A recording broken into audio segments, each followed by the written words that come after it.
aqui e compartilhar a aula de hoje. Essa aula de hoje, muitos vai ser bem acessível, porque nós vimos, né, no curso A Igreja Bíblica. E tivemos uma sexta-feira retrasada até um comentário sobre isso com o irmão Randall, né, quem estava presente. Então, nós vamos ver hoje a igreja que Cristo edificou. Que tipo de união que existe entre Jesus e Deus Pai? Nós vemos lá no Evangelho, na Bíblia, né? Até que ponto Jesus e Deus Pai são unidos? Jesus e Deus Pai dão para nós um exemplo de como deve ser um relacionamento. Então, Jesus, Filho, e Deus Pai nos mostram como deve ser um relacionamento genuíno, né? Jesus e o Pai têm uma união perfeita.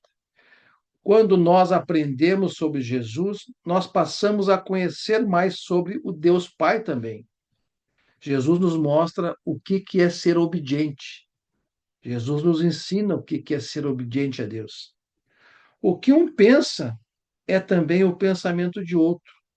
Quando os discípulos viram Jesus, eles viram a imagem, a natureza e a personalidade exata do Deus Pai. Isso nós aprendemos. Deixa eu voltar aqui a passagem. Pedir para o nosso irmão aqui, PC, ler para nós essa primeira, por gentileza. Então lhe perguntaram: Onde está seu pai?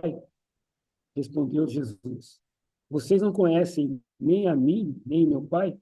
Se me conhecessem, também conheceriam o meu pai. João 8,19. Isso é uma pergunta dos fariseus a Jesus enquanto ele falava ao povo, né? Se nós quisermos conhecer Jesus, nós vamos nas Sagradas Escrituras. Se nós quisermos conhecer Deus Pai, o nosso Criador de todas as coisas, nós temos que conhecer através de Jesus. Quem conhece Jesus, conhece Deus Pai. Vou pedir para a nossa irmã Hildegar ler para nós, por gentileza, Hilde.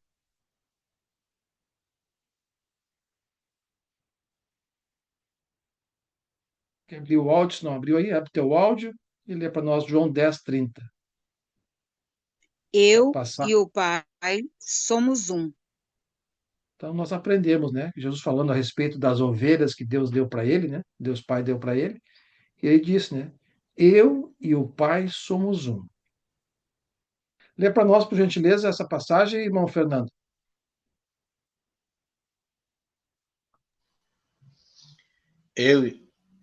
Se eu não realizo as obras do meu Pai, não creiam em mim.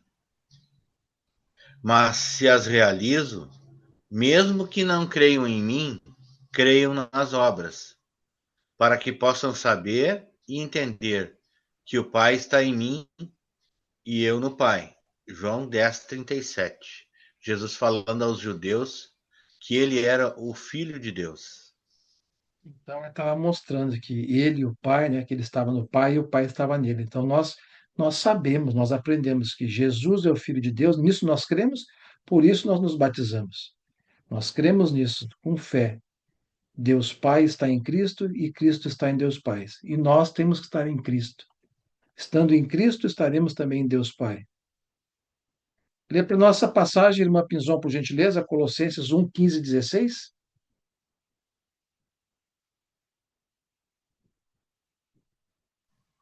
Ela avisou que a internet dela está estável, Giovanni. Então tá, então eu vou ler então. Mas deixa Ele, que eu leio, então. não, eu também vou ajudar vocês a não ficar só um, tá? Ele, Não? Cristo, é a imagem do Deus invisível, o primogênito de Pinzon, a tua internet está muito ruim, então eu vou te agradecer, tá? E eu vou ler porque não está saindo bem, tá bom? Eu acho que ela não ouviu. Se alguém. Então, ele, Cristo, é a imagem do Deus invisível, é o primogênito de toda a criação. Pois nele, em Cristo, né, foram criadas todas as coisas, nos céus e na terra, as visíveis e as invisíveis, sejam tronos ou soberanias, poderes ou autoridades. Todas as coisas foram criadas por ele, por Cristo e para ele. Então, tudo está voltado em Cristo. Por isso que Paulo, quando fala aos Colossenses, né, nossos pensamentos, nós temos que pensar nas coisas do alto. Tudo é voltado para Cristo. Se nós agirmos assim, estaremos no caminho certo. Como Cristo estava no Pai, obediente, assim devemos ser. Então, isso é o ensinamento da nova vida em Cristo. Que tipo de união existe entre Jesus, Deus Pai, e nós cristãos? Que tipo de união existe? Nós, que estamos aqui, nós estamos incluídos no relacionamento com Jesus e Deus Pai. Então, na nova vida em Cristo, nós estamos num relacionamento com Jesus e com Deus Pai. E o Espírito Santo de Deus habita em nós, nessa relação. Então, o pecado, a gente sabe que é uma barreira entre o homem e Deus. Quando uma pessoa recebe a salvação de Jesus, uma união especial ela é criada. Então, quando nós nos batizamos, nas águas do batismo, nós morremos para o velho homem, nova criatura somos, uma relação especial com Jesus, com Deus Pai, é começa. Recebemos o Espírito Santo. Um relacionamento é criado semelhante ao relacionamento de Deus Pai com Jesus. É como uma videira e seus ramos. A videira dá força aos ramos para produzir frutos. Se o ramo estiver desligado da fonte de força que é a videira, morrerá. E nós estamos ligados a Deus e a Cristo pelo Espírito Santo de Deus que habita em nós. Nós, nos vivendo pelo Espírito, nós vimos na aula passada, vivendo pelo Espírito Santo, nós nos mantemos irrigados na videira, que é Deus, né? E Cristo, estaremos sendo alimentados por eles. Vou pedir para o nosso irmão, então, a Hildegar, ler para a nossa passagem, Hildegar. Irmão Hildegar, João 14, 19 a 20. Dentro de pouco tempo, o mundo não me verá mais. Vocês, porém, me verão, porque eu vivo. Vocês também viverão. Naquele dia compreenderão que eu estou em meu Pai, vocês em mim e eu em vocês. João 14, de 19 a 20. Nessa conversa de Jesus com os apóstolos, tranquilizando, já avisando que Jesus partiria para o Deus Pai, prometeu também o Espírito Santo. Então, embora não visse fisicamente, eles veriam Jesus com o Espírito Santo habitando neles e compreenderiam toda a situação. E nós hoje, nós não vimos Cristo, nós não vimos os apóstolos, mas nós temos Cristo, Deus e o Espírito Santo dentro de nós. Nós temos fé porque lemos a Bíblia, tudo ficou registrado. Lê para nós, irmão PC, por gentileza. Eu sou a videira verdadeira, e meu pai é o agricultor. Todo ramo que estando em mim não dá fruto, ele corta, e todo que dá fruto, ele poda, para que dê mais fruto ainda. João 15, 1 e 2. Na próxima aula, nós vamos ver a respeito da nossa. A próxima vai ser a nossa função na igreja. Nós somos servos, né? E essa passagem já adianta aqui. Então, Cristo é a videira. Nós vimos há pouco que nós temos que estar ligado à videira, né? E o Pai é o agricultor. O Pai é aquele que nos dá o adubo, o fortalecimento, através do seu Santo Espírito. Todo ramo que estando em mim, então, se nós permanecermos vivendo pelo Espírito e estando em Cristo, mas não dermos fruto, ele corta. Nós vamos ver que todo servo na igreja tem uma função, tem um dom. Não podemos ser um membro improdutivo, né? Ele corta. Mas todo que dá fruto, ele poda para que dê mais frutos ainda. Então é como faz a comparação na agricultura, né?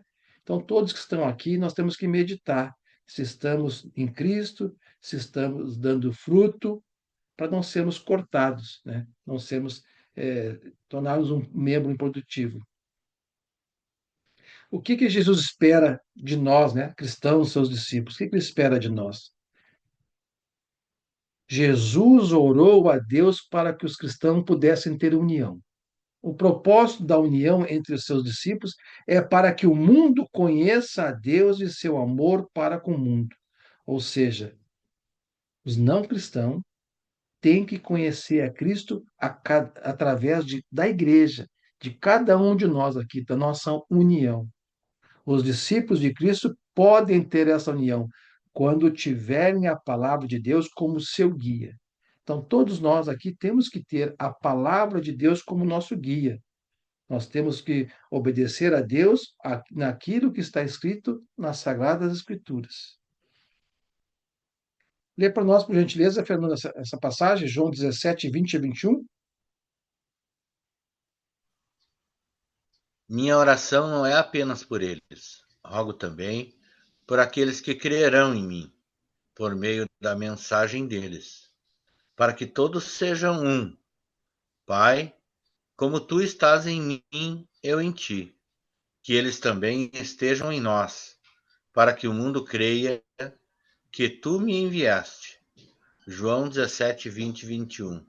Oração de Jesus. Nessa oração de Jesus, antes ele ora pelos apóstolos, agora ora por nós e os futuros que virão a crer em Deus, pedindo que a igreja, o membro, o corpo de Cristo, tenha união, união doutrinária. O mundo só vai conhecer a Deus e crer em Deus, né, para através dessa união doutrinária da sua igreja. Por isso que nós temos que estudar, conhecer a vontade do Pai e falarmos a mesma língua, as Sagradas Escrituras.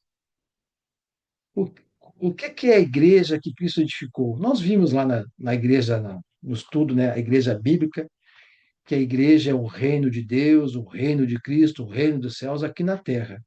Nós vimos lá que nós somos embaixadores do reino dos céus aqui na terra, representamos o reino de Deus aqui na terra. Tudo isso nós vimos, que a igreja não é um prédio, não é uma placa de identificação, que é uma reunião, que é uma assembleia, que a igreja são seus servos, seus discípulos reunidos. Por que a igreja é chamada de um corpo? Nós vimos isso no curso Igreja Bíblica, vamos rever aqui hoje. Cristo tem somente um corpo. Então, só existe uma igreja. Não existe esse monte de nomes que existem por aí fora. A igreja de Cristo, que ele edificou, é uma só. Mas seu corpo tem muitos membros. A igreja é o corpo de Cristo. Então, ele usou a comparação como um corpo humano à sua igreja, nas Sagradas Escrituras. A ilustração de um corpo comunica sobre a união e cooperação que deve existir entre os cristãos. Cada membro tem uma função diferente. Em cada congregação lá, cada membro tem uma função diferente, mas trabalhando em harmonia. Realizamos a vontade de Deus na igreja. Então, a igreja tem um papel, seus membros, como um corpo, com funções diferentes, todos têm que trabalhar em harmonia para a edificação do corpo de Cristo. Um membro não pode produzir muito sozinho, ele vai ficar sobrecarregado. Não deve haver divisão no corpo de Cristo. Pense em como funciona o seu próprio corpo. Quem decidiu o seu papel no corpo de Cristo? Vocês que estão aqui, quem é que decidiu o papel de vocês na congregação onde vocês congregam? Lê para nós essa passagem, por gentileza, irmã Hilde. Ora, assim como o corpo é uma unidade, embora tenha muitos membros, e todos os membros, mesmo sendo muitos, formam um só corpo, assim também com respeito a Cristo, pois em um só corpo todos nós fomos batizados em um único Espírito, quer judeus, quer gregos, quer escravos, quer livres, e a todos nós foi dado de beber de um único Espírito. 1 Coríntios 12, 12 e 13. Paulo falando aos Coríntios acerca dos dons dados por Deus, dons espirituais. Embora nós sejamos congregações diferentes, mas nós somos da mesma e única igreja edificada por Cristo. O Espírito Santo de Deus é um só e ele habita em cada um de nós. Nós somos um corpo, o corpo de Cristo, com funções diferentes dentro do corpo de Cristo, para edificar a sua igreja. Quem é que comanda esse corpo? A igreja é o corpo. A cabeça do corpo é Jesus. Não é possível ter Cristo sem a igreja, nem a igreja sem Cristo. O corpo faz o que a cabeça manda, portanto, a união. Quem comanda, quem dá as diretrizes da igreja de Cristo é Cristo. Colossenses 1,18 fala: Ele, Cristo, é a cabeça do corpo, que é a igreja. A igreja é o corpo. É o princípio e o primogênito dentre os mortos, para que em tudo tenha supremacia. Quais são os propósitos da igreja, do reino de Deus, do reino de Cristo, aqui na terra? Como Deus é glorificado. Quando a igreja, o corpo, fizer a vontade da cabeça, que é Cristo, estaremos glorificando a Deus. Quando nós adoramos a Deus junto com a igreja, ele é glorificado. Por isso que no culto de adoração, os cânticos, mensagens, tudo deve ser voltado a Deus, o Criador de todas as coisas. Ele deve ser glorificado. Lê para nós essa passagem, por gentileza, Fernando. Aquele que é capaz de fazer infinitamente mais do que tudo o que pedimos ou pensamos, de acordo com o seu poder que atua em nós, a ele seja a glória na igreja e em Cristo Jesus, por todas as gerações, para todo sempre. Amém. Efésios 3, 20 e 21. Então, tudo é para a glória do Senhor, Criador de todas as coisas. Como o mundo vai conhecer sobre Deus? Como é que o mundo aí fora que não conhece as Sagradas Escrituras, não conhece o Evangelho, vai conhecer sobre Deus? Quando a igreja prega o Evangelho, ou seja, quando nós pregamos o Evangelho, tanto no falar quanto no mostrar o nosso exemplo de vida, uma nova criatura, as atitudes falam muito mais às vezes, né? Deus se torna conhecido pelo mundo. Este é o plano estabelecido por Deus, comunicado por Jesus. Devemos pregar a palavra no poder do Espírito. Embora eu seja o menor, Paulo falando aos Efésios, né? Embora eu seja o menor dos menores de todos os santos, Paulo dizendo que ele era menor, foi-me concedida esta graça de anunciar aos gentios as insondáveis riquezas de Cristo e esclarecer a todos a administração desse mistério, que durante as épocas passadas foi mantido oculto em Deus, que criou todas as coisas. Então, Paulo aqui falando que ele, embora seja o menor de todos, o mais pecador, Deus o abençoou, teve misericórdia dele, o tornou apóstolo dos gentios, deu essa missão para ele. A intenção dessa graça era que agora, mediante a igreja, então, é através da igreja, a multiforme sabedoria de Deus, o plano de Deus, se tornasse conhecida dos poderes e autoridades nas regiões celestiais, de acordo com o seu eterno plano, que ele realizou em Cristo Jesus. O plano de salvação está realizado em Cristo Jesus, nosso Senhor, por intermédio dele, Jesus, de quem temos livre acesso a Deus em confiança pela fé. É através de Cristo que nós temos livre acesso a Deus pela fé, fé nele em Cristo Jesus. Lê para nós, por gentileza, essa passagem, PC. Então Jesus aproximou-se deles e disse: Foi-me dada toda a autoridade nos céus e na terra. Portanto, vão e façam discípulos de todas as nações, batizando-os em nome do Pai e do Filho e do Espírito Santo, ensinando-os a obedecer a tudo o que lhes ordenei. E eu estarei sempre com vocês até o fim dos tempos. Mateus 28, 18 a 20. Essa é a conversa de Jesus com os apóstolos aqui, né? Os 11 apóstolos. Judas já tinha cometido suicídio, né? E Matias ainda não havia sido escolhido, que foi em Atos. Ele manda, né? Ele determina que eles vão e preguem e façam discípulos, né? Batizando-os em nome do Pai, depois de batizado, ordenando que ensinem tudo aquilo que ele mostrou e ensinou. Então, a obedecer. É aquilo que a gente falou no começo da aula, né? Tem batizar e depois seguir evangelizando. E nós vamos ver depois, né? A gente sabe em Pedro que também tem a correlação, né, com a obrigação do aluno, do recém-convertido, né, que aprendeu, a também querer desejar crescer espiritualmente. Nós vemos nas orações de segunda-feira irmãos pedindo crescimento espiritual. Esse crescimento espiritual é dado por Deus através do Espírito Santo, através do ensino, mas a pessoa tem que buscar se alimentar todos os dias. Não adianta eu só pedir e não fizer a minha parte, que é não estudar, que é não estar em reuniões, que é não participar de presenciais, de estudos online. Então, eu tenho que fazer a minha parte. O crescimento espiritual não é dado por Deus sem ter uma coparticipação minha. E Deus disse, Cristo disse, que estarei sempre com todos aqueles que forem discípulos de Cristo, pregando o Evangelho. É por isso que é importante, né? Nós falamos aqui, o pregar, o falar, fazer discípulo, não só no anunciar o Evangelho, mas também o comportamento renovado, né? A nova criatura. Os fariseus, lá, Jesus combatia, julgava os fariseus, observava as obras, ó, vocês falam corretamente, mas não fazem o que falam. Jesus tem uma passagem que Jesus fala, olha, escutem os fariseus, mas não fazem o que eles não deixam de fazer. Escutem o que é correto e fazem. Tiago também fala, não sejam apenas ouvintes da palavra, mas pratiquem a palavra. Então, o comportamento nosso, depois de batizado, ele vai mudar gradualmente. E essa mudança, ela cresce à medida, é proporcional ao interesse meu em conhecer a palavra e estudar. Quanto mais eu estudar a palavra, mais eu me alimentar espiritualmente, mais crescimento eu vou ter, mais eu vou mostrar Jesus. A gente não pode estagnar no tempo.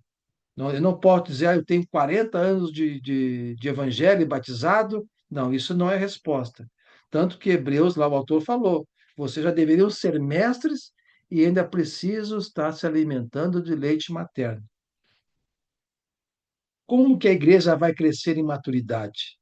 Quando os membros da igreja seguirem a verdade em amor e cooperarem uns com os outros, estarão ajudando um ao outro a crescer até a maturidade em Cristo. Aqui nós estamos nos ajudando agora, fazendo o papel de igreja. Eu estou lendo, os irmãos estão lendo as passagens, estamos meditando. Esse é o papel do corpo de Cristo. Escola Amigo Dominical, mensagem aos domingos, encontros, casa. Então, nós vamos crescer em maturidade. O corpo agindo assim vai se edificar em amor. Aqui eu vou ler porque é grande essa passagem, aqui Efésios capítulo 2, versículos 11 a 18.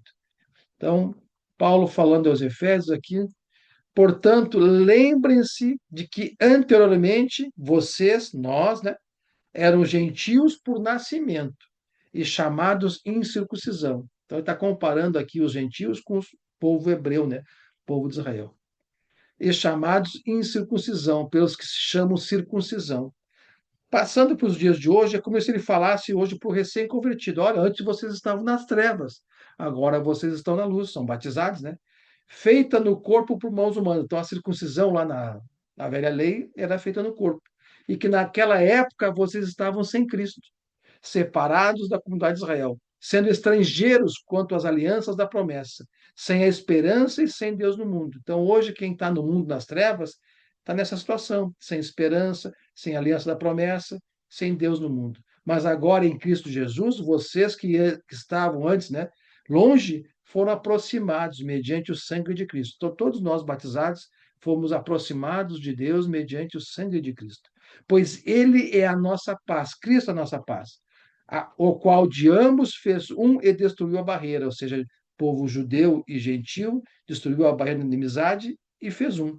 O muro da inimizade foi destruído, anulado em seu corpo a lei dos mandamentos expressa em ordenanças.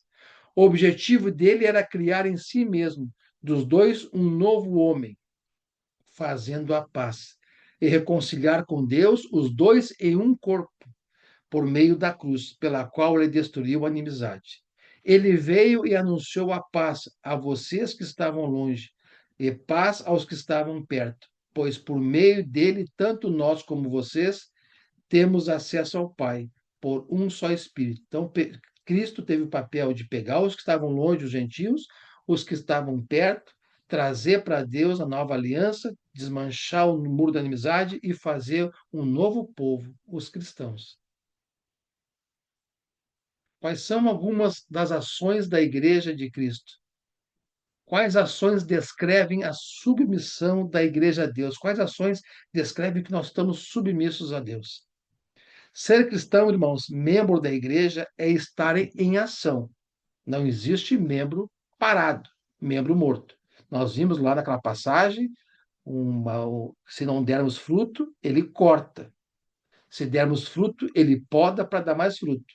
Então, andar na luz e praticar os mandamentos de Jesus descrevem que a igreja está submissa a Deus. Temos que andar na luz, aí fora no mundo, no meio dos nossos amigos, trabalhos, sermos luz para eles, andarmos na luz e praticarmos os mandamentos de Jesus. Descreve que nós, como cristãos, somos submissos a Deus e a igreja também submissa a Deus. Lê para a nossa passagem, Fernando, por gentileza.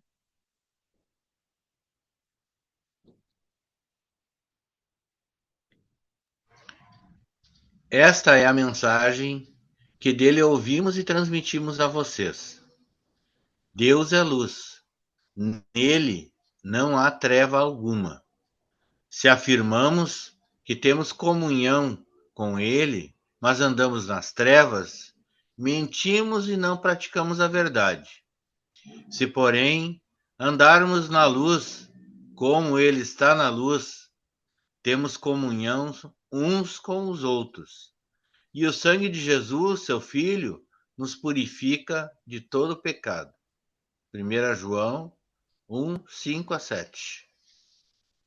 Não adianta eu, Giovanni, dizer que eu estou na luz se eu não ando na luz. Se eu sigo fazendo os pecados que outrora eu fazia, pecados deliberados. Aqui fala, se eu andar na luz, eu tenho comunhão com os outros. Eu estando em pecado, eu não tenho comunhão com Deus e nem com meus irmãos. Então, isso nós temos que aprender, nós temos que ver.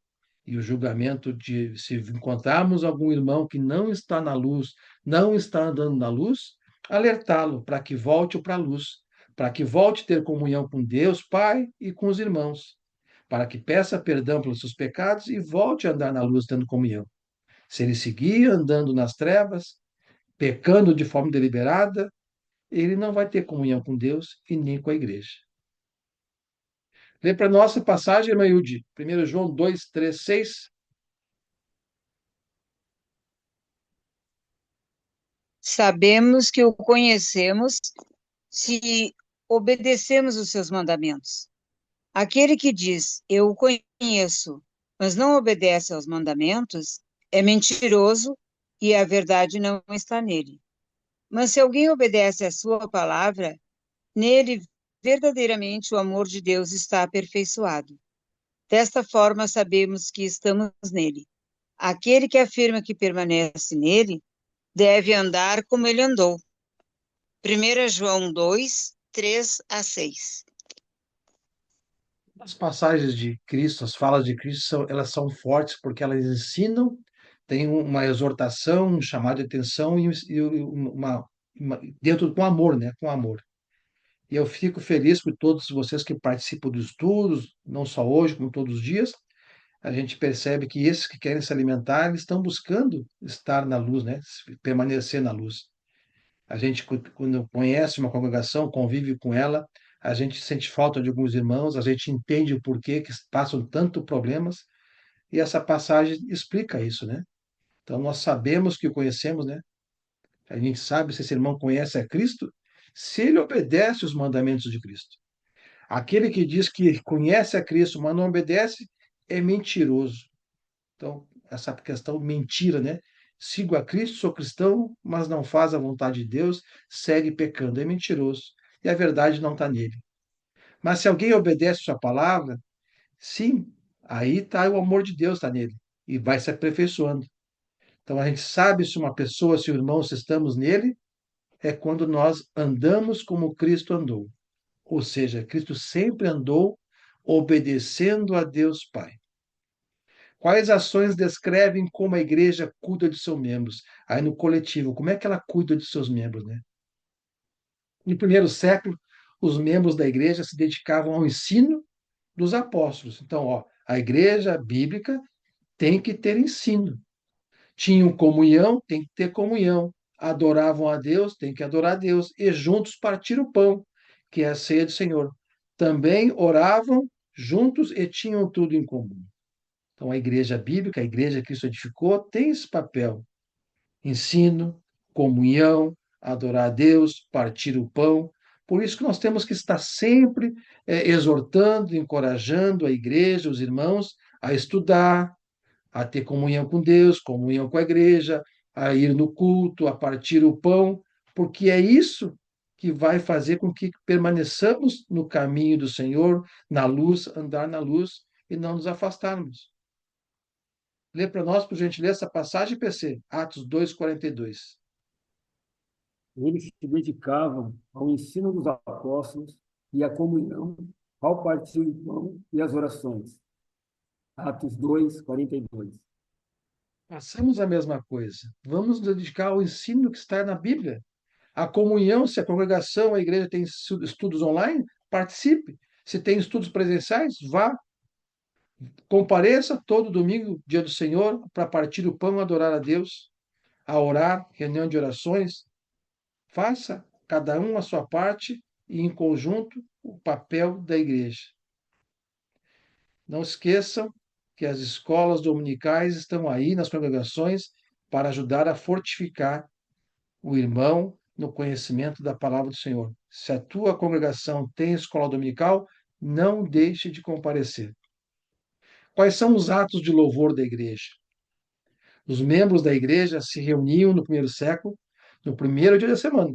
O propósito era para adorar a Deus, partir o pão, que é a ceia do Senhor, dar a oferta de gratidão e louvar ao Senhor com cânticos a capela sem instrumentos, que é o fruto dos nossos lábios. Também adoravam ouvindo a mensagem para aprender mais de sua palavra. Façamos a mesma coisa. As ofertas eram recolhidas conforme a prosperidade dos membros e tinham a finalidade de ajudar os necessitados e ajudar no trabalho de evangelização. O apóstolo Paulo escreveu passagens inspiradas para que possamos saber como agir como o corpo de Cristo. Lê para nós essa passagem, Neilde. No primeiro dia da semana, reunimos-nos para partir o pão e Paulo falou ao povo. Atos 27, Atos 20, versículo 7, a primeira parte. Então, aqui é o versículo mandamento. 7. Um mandamento, irmãos. Não deixe de se reunir como igreja no primeiro dia da semana, para adorar a Deus, ter comunhão com Deus Pai, com Deus Filho e Espírito Santo e com os irmãos, para partir o pão. É um mandamento. Quanto à coleta, que é um outro mandamento para o povo de Deus, façam como ordenei às igrejas da Galácia. No primeiro dia da semana, domingo, cada um de vocês separe uma quantia de acordo com a sua renda. É pessoal, reservando-a para que não seja preciso fazer coletas quando eu chegar. 1 Coríntios capítulo 16, versículos 1 e 2. Então, tudo são o que a igreja faz, o papel dela. Lê para a nossa passagem, Fernando.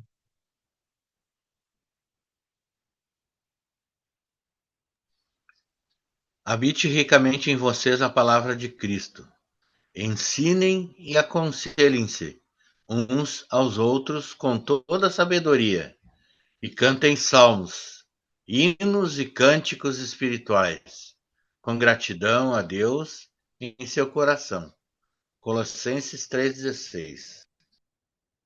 Papel da igreja, papel nosso, estamos aqui como membro da igreja, é habitar em nós a palavra de Cristo, eu tenho que estudar, tenho que conhecer, eu tenho que ensinar, aconselhar uns aos outros com sabedoria de Deus, cantarmos a Deus Pai, nós vimos o cântico de adoração a Deus, hinos e cânticos espirituais, sempre com gratidão a Deus em nossos corações. Lê para nossa passagem, PC. E consideremos uns aos outros para nos incentivarmos ao amor e às boas obras. Não deixemos de reunirmos como igreja, segundo o costume de alguns, mas procuremos encorajar-nos uns aos outros, ainda mais quando vocês veem que se aproxima o dia. Hebreus 10, 24 e 25. Outro mandamento. Na sequência, o autor de Hebreus fala que quem não cumprir esse mandamento está em pecado deliberado, ou seja, quem deixa de reunir e tendo como hábito de faltar. Então, nós temos que nos reunirmos como igreja para encorajar uns aos outros. Então, está aqui. Não deixemos venir como igreja, segundo o costume de alguns, mas procuremos encorajar uns aos outros, ainda mais quando vocês veem que se aproxima o dia.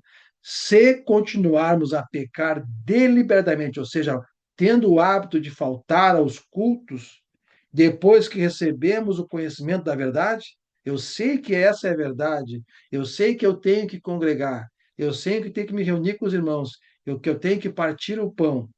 Já não resta sacrifício para os meus pecados, mas tão somente uma terrível expectativa de juízo e de fogo intenso, que consumirá os inimigos de Deus. A aplicação e desafio para nós da lição de hoje. Nós devemos ter união na igreja, para que o mundo possa conhecer a Deus através de nós e desta união, união doutrinária. Cada membro do corpo tem um papel. Todos que vocês têm aqui, vocês têm um papel, têm um dom dado por Deus. É importante você participar do corpo realizando o seu papel, Na próxima aula, nós vamos ver mais a respeito disso. Devemos buscar realizar o propósito da igreja, desde o glorificar a Deus em adoração, pregar o evangelho e buscar o crescimento espiritual. A fé vem por se ouvir a passagem, a mensagem, a palavra de Deus. Quanto mais estudar, mais ouvir, mais fé eu vou ter. Mas uma fé praticante, uma fé virtuosa, não uma fé para conhecimento apenas. Que Deus abençoe a todos. Esta foi a lição de hoje, irmãos, para nós relembrarmos o nosso papel no corpo de Cristo. E a gente vê que a palavra de Deus ela é simples, né? Como diz o irmão Luiz, eu sempre fala, não precisa do hebraico, do aramaico, de nada. A palavra de Deus ele fez tão simples para que possamos cumprir na simplicidade, né? Ele quer que todos sejam apenas filhos obedientes ao Pai, ou seja, como Cristo foi. Eu tenho que obedecer a Deus naquilo que Ele pede que eu obedeça, conhecer a palavra. Para conhecer a palavra, eu tenho que ler a Bíblia. Eu tenho que participar de estudos, online ou presenciais. Eu tenho que adorar a Deus no domingo. Tem escola dominical? Eu tenho que ir na escola dominical. Essa vida passa muito rápido. Se eu não fizer isso, eu vou sucumbir, vou fraquejar espiritualmente e vou me afastar do caminho. E se nós não estivermos vivendo uma nova vida em Cristo, isso é um alerta. Nós fazemos até muitas vezes, né? Deus de mentiroso quando dizemos que estamos sendo fiéis e não estamos. Estamos vivendo no pecado. Então, se nós temos amor aos irmãos, encontrarmos irmãos em pecado, eu coloquei duas reflexões, o irmão Sebastião, até mandei para o irmão Joates, né? O irmão Sebastião, ele é extenso, né? O irmão Sebastião, ele é estudioso, ele escreve bastante, ele pega um nível de pessoas que gostam de ler. Se a pessoa tem preguiça de ler, não vai ler as mensagens, porque é bastante extenso, mas são muito sábias, né? Uma simples passagem de não julgueis, né, para não ser julgado, ele fez duas teses brilhantes. Então, nós temos que julgar, não o condenatório, mas em verificar se nós, primeiramente, nós estamos na verdade, e se não estivermos, nos corrigirmos, e se encontrarmos o irmão que não está na verdade, está em pecado, corrigir em amor. Isto é amor, isto é igreja. Então, essa foi a lição de hoje. Deixa eu parar a gravação por aqui e deixar para os comentários.